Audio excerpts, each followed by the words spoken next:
విషయంలో శ్రద్ధ లేదు, దేవుని మందిరం విషయంలో శ్రద్ధ లేకుండా బ్రతుకుతున్నావు. కొన్నిసార్లు దేవుని మందిరం నీకు సమీపంగా ఉండవచ్చు, నీ ఇంటి పక్కనే, నీకు ఇంటి ఎదురుగానే, నీ ఇంటి వెనకాలనే దేవుని మందిరం ఉన్నప్పటికీ నీకు కూడా కొన్నిసార్లు అశ్రద్ధ వహిస్తున్నావు. ప్రియ దేవుని బిడ్డ, నీ పనులు అయితే శ్రద్ధగా చేసుకుంటున్నావు, నీ సొంత పనులు శ్రద్ధగా చేసుకుంటావు, నీ వ్యాపారం శ్రద్ధగా చేసుకుంటావు, నీ ఉద్యోగం అంతా శ్రద్ధగా చేసుకుంటావు, నీ పనులన్నీ కూడా, నీ పొలం పనులు, వ్యవసాయ పనులు, రకరకాలైనటువంటి ఇంటి పనులు కూడా నువ్వు శ్రద్ధగా జరిపించుకుంటావు. కానీ దేవుడి పనిని అశ్రద్ధ చేస్తున్నావు. ఎంతో మంది వారి జీవితంలో దేవుడు వారికి ఇచ్చిన అవకాశాన్ని అశ్రద్ధపరిచి, శ్రద్ధ లేని వారిగా దేవుడి పనిని అశ్రద్ధ చేసి శాపగ్రస్తులైన వారు ఎంతో మంది ఉన్నారు. దేవుడు పెట్టారా? ఎంతో మంది దైవజనులు కూడా దేవుడి సేవను అశ్రద్ధ చేసి వారి పిల్లలకు శాపాన్ని కూడా తెచ్చుకున్నారు. ఎంతో మంది విశ్వాసులు దేవుడి సమూహంలో పని చేయవలసినటువంటి విశ్వాసులు అశ్రద్ధతో ఉండి శాపాన్ని కూడా తెచ్చుకున్నారు. యోబు గ్రంథంలో మనం చూసాము, శ్రద్ధ కలిగినటువంటి ఇల్లు నివాసము ఆ గుడారం దీవించబడుతుంది. శ్రద్ధ కలిగిన వారికి మేలు కలుగుతుంది, శ్రద్ధ కలిగిన వారికి ఆశీర్వాదం కలుగుతుంది, శ్రద్ధ కలిగిన వాడు కడుపు నిండా తింటాడు. శ్రద్ధ కలిగినటువంటి వాడి భూమి దున్నబడుతుంది, విత్తనం వేయబడుతుంది, పంట కోస్తాడు, ఆ దేశంలో ప్రాంతంలో కరువు ఉండదు. నేను అశ్రద్ధతో బ్రతుకుతున్నాను, జీవితంలో ప్రభు జ్ఞాపకం చేస్తున్నాను. ఇంకా లోక సంబంధమైన వాటి మీద శ్రద్ధ చూపుతున్నావు, పనికి మాలిన వాటి మీద శ్రద్ధ చూపుతున్నావు. ఏమాత్రం ప్రయోజనం లేనటువంటి ఇదిగో టీవీలు, సినిమాలు, ఇంకా రకరకాలైనటువంటి లోక సంబంధమైన సరస్వతులు, వాటిపైన శ్రద్ధ చూపుతున్నావు. కానీ దేవుని పైన, దేవుని మందిరం పైన, సహవాసం పట్ల, విశ్వాసం పట్ల, ప్రార్థన పట్ల, భక్తి పట్ల నీ విశ్వాసం సన్నగిలిపోయినటువంటి పరిస్థితులు దేవుడు మనతో మాట్లాడుతున్నాడు.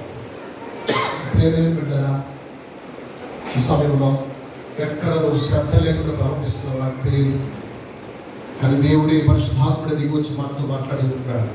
ఒకవేళ నేనైనా కూడా అశ్రద్ధగా ఉండే దేవుడు నాతో మాట్లాడుతున్నాడు, ఒకవేళ మీరైనా కూడా అశ్రద్ధగా ఉండే దేవుడు మీతో మాట్లాడుతున్నాడు. ఎవరు అశ్రద్ధగా ఉండడానికి వీలేదు.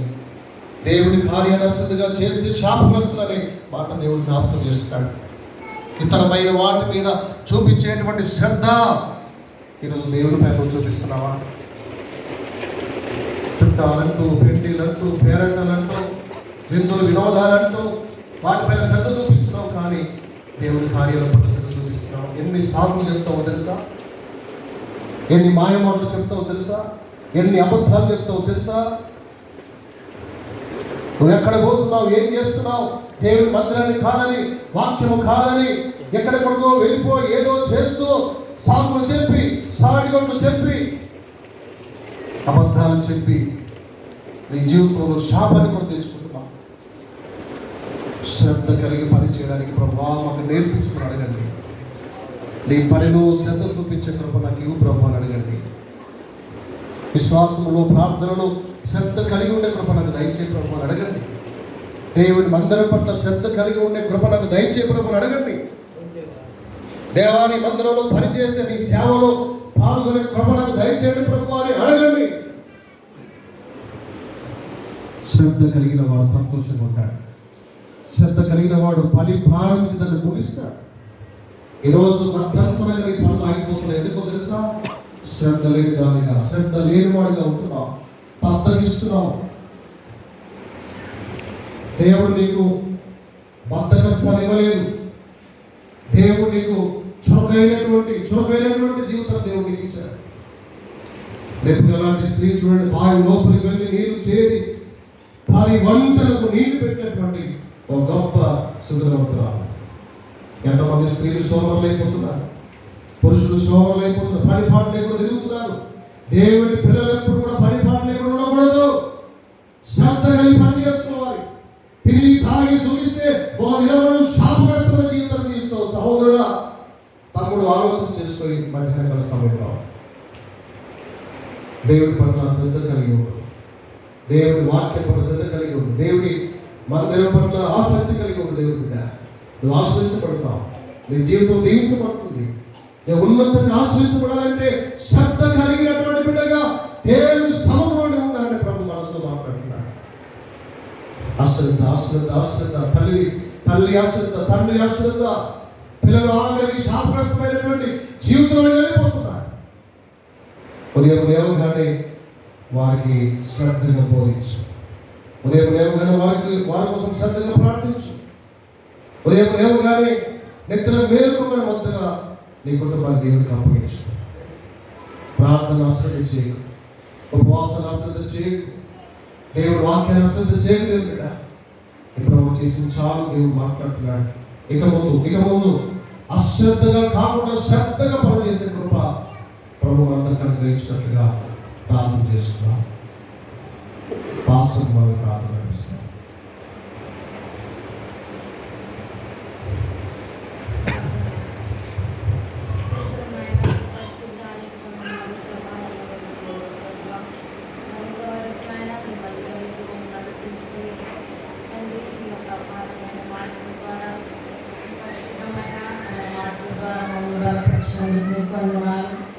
దేవా మీ దాసుని నిలబెట్టుకుని ప్రభా తండ్రి మన శ్రద్ధ అనే అంశం మీద మీరు మాట్లాడారు ప్రభా. నిజమే తండ్రి, ఎప్పుడైతే మేము శ్రద్ధ కలిగి ఉంటాము, బుద్ధిమంతులుగా ఉంటాము తండ్రి. దేవా ఇదిగో ప్రభా, మరి పౌలు చెప్పిన రీతిగా నాయన ప్రభా సమాధానం బంధం విషయంలో, అలాగే ప్రభా తండ్రి ఐక్యత విషయంలో నాయన ప్రభా ఆత్మ విషయంలో శ్రద్ధ కలిగి ఉండమన్నాం ప్రభా. నిజమే తండ్రి యేసయ్య, ఈరోజు నాయన సంఘంగా నాయన ప్రభా సమాధానం అనే బంధంలో శ్రద్ధ కలిగి జీవించటకు, ఐక్యతతో నాయన శ్రద్ధ కలిగి ముందుకెళ్ళటకు సహాయం చేయండి. ఆల్రెడీ ప్రభా మరి మన్సంటూరు నాయన ప్రభా మెదక్ చర్చ్లో ప్రతి ఒక్కరు శ్రద్ధ చూస్తున్నాం ప్రభా. ఎంత ఐక్యత, ఎంత సమాధానంతో శ్రద్ధగా ముందుకెళ్తున్నారు కనుక ఎన్నో పనులు చాలా నాయన సులువుగా తేలిగ్గా చేయగలుగుతున్నారు దేవా. ఇదే శ్రద్ధ నాయన వర్తమానము నేను ఎన్నో విధాలుగా మీరు చెప్పారు ప్రభా.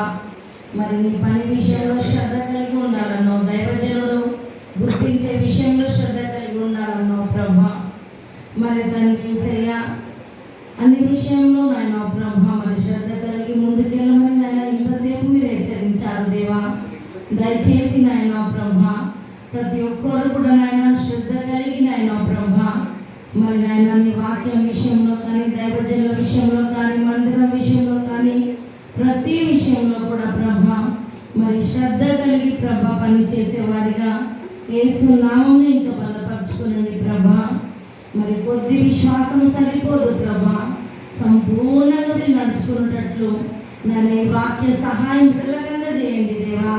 ఎంత మాత్రం కూడా నిర్లక్ష్యంగా ఉండకుండా ప్రతి ఒక్కరు కూడా నీ పనిలో ఎవ్వరు కూడా అలక్ష్యం చేయకుండా నాయన ప్రభా మరి శ్రద్ధతో పని చేస్తూ నాయన ప్రభా నీ బిడ్డలుగా ప్రతిష్ఠితులుగా నన్ను నీ కొరకు వాడబడే ప్రియ బిడ్డలుగా నన్ను మమ్మల్ని అందరినీ ఇక్కడ ఉన్న వాళ్ళందరినీ చేసుకోమని నీ చేతిలో మమ్మల్ని మేము అప్పగించుకుంటూ మరొకసారి బలమైన వర్తమానం ద్వారా నీ దాసులు నిలబెట్టుకుని మాట్లాడినందుకు నీకే కృతజ్ఞతాస్తులు చెల్లిస్తూ ఆ విధమైన శ్రద్ధ వాళ్ళందరిలో కలిగజేయమని యేసు నామమున అడిగి పెట్టుకుంటున్నాను తండ్రి.